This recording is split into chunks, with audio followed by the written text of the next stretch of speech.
All right, let's continue on with our, I guess, chapter 8, section 4, quadratics. So this is where section 4 really begins. The other was like an exploration.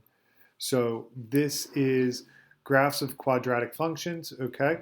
So here, the objective is to determine the vertices of a parabola by completing the square, sketching parabolas, writing the equation of a parabola, given a vertex and a point on the graph, and use parabolas to solve application problems. So we got a lot going on here. A couple things I want to go over is in this box. Okay, graphs of a quadratic are in the form of y equals ax squared plus bx plus c. That's considered the um, kind of standard form, if you will. I know below says standard, but this is like considered standard form. This is considered vertex form. Okay. This is a times the quantity of x minus h squared plus k.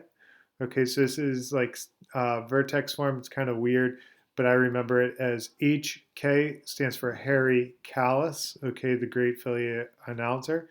So that's very helpful to me. Okay, so it's going to be the whatever this is, it's the opposite. So I include the sign. So if this is a minus h, the vertex would be a positive h. If this was a positive h, then it would be a negative h. Okay. So here we go. So parent function is going to be considered the unaltered form of a parabola. So that's just y equals or f of x equals x squared. So that's right there. Okay. We talked about A determines whether it opens up or down. Okay. If it opens up, we have a minimum. That's the vertex. Okay. If it opens down, we have a maximum. And that's the vertex. This line in the middle is considered the axis of symmetry. Okay. And that divides my graph in kind of two parts that look very same. All right. So example one of what I like to do is I like to use my graphing calculator for this. All right. So right here it says y equals x squared plus 6x plus 8. So I'm going to move that off to the side just so I can see what I'm typing in. X squared plus 6x plus 8. All right, and I'm asked to find the vertex, completed table, all this fun stuff. So I'm going to go ahead and I'm going to graph it. Okay. My graph's a little messed up, so I'm going to go zoom. Okay, 6 for standard. So here we go. So I know my vertex is right around here. Okay. I need to find that because it's asking me to find it. So what I'm going to do is I'm going to go ahead here and I'm going to click calc. Okay, and it is a minimum because it's opening up. So I'm going to go down to minimum. I'm going to hit enter. Now I want to pick a point to the left of that. So notice I'm moving my cursor all the way over to the left of that point. So right there, looks good to me. Now I'm going to move it to the right of that point.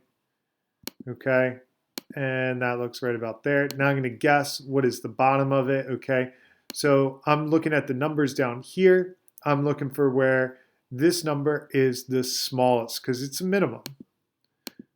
Okay, so notice I went from negative 0.94 to negative 0.99, and then I went back up. So this is what I think my minimum is because that's the smallest. So I would say my minimum is negative 3, negative 1. That would be my guess. Okay, that would be my vertex. To get my table, I come up here to table, and here's my table. All right, so that's how I would do that. So here, okay, let's go through this. All right, so my vertex would be negative 3, negative 1.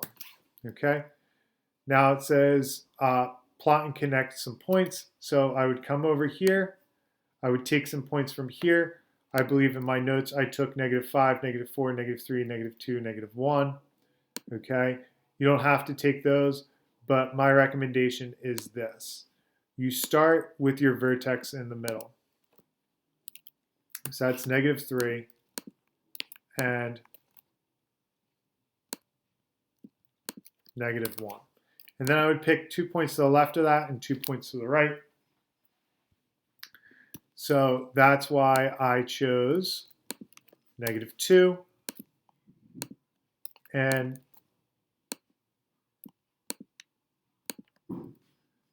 -1. And then I chose 2 points to the right, or to the left here. So that's why I chose -4 and -5. So from here, okay, you're just going to go to your table, okay? Go to your table. All right, I'm going to go to -5. That was 3. And -4 was 0. So, all right, this was what, was 3, right? Oops, sorry. Yep, 3. This was 0. All right. And then here, okay, the reason why I chose these points onto the left and to the right is watch what happens, okay? When we go to -2, -2 was 0 and -1 was 3. All right, and I'll explain to you why that happened, okay?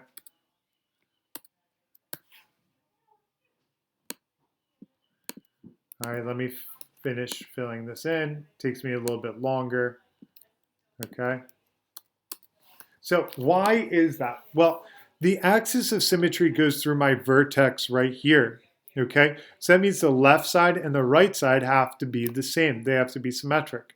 So notice this is 1 unit to the right, this is 1 unit to the left. So that means this will be the same as that. So it is a U. Now I can't graph my graph on here, okay? It's much too difficult. I'm unable to do that. So you'll have to check the notes for that. But that is the table and how I did it. Also in my notes, you'll see how I completed the square for it. Okay, in completing the square, remember you take half of the middle term, which would be 6. So half of 6 is 3. And then you would square. So that would be 9. So I'd be adding and subtracting 9. Okay, and that would give me my vertex form. Okay, that would give me my vertex form. And then from there, I get my vertex. Okay, so right there, that's how to do that.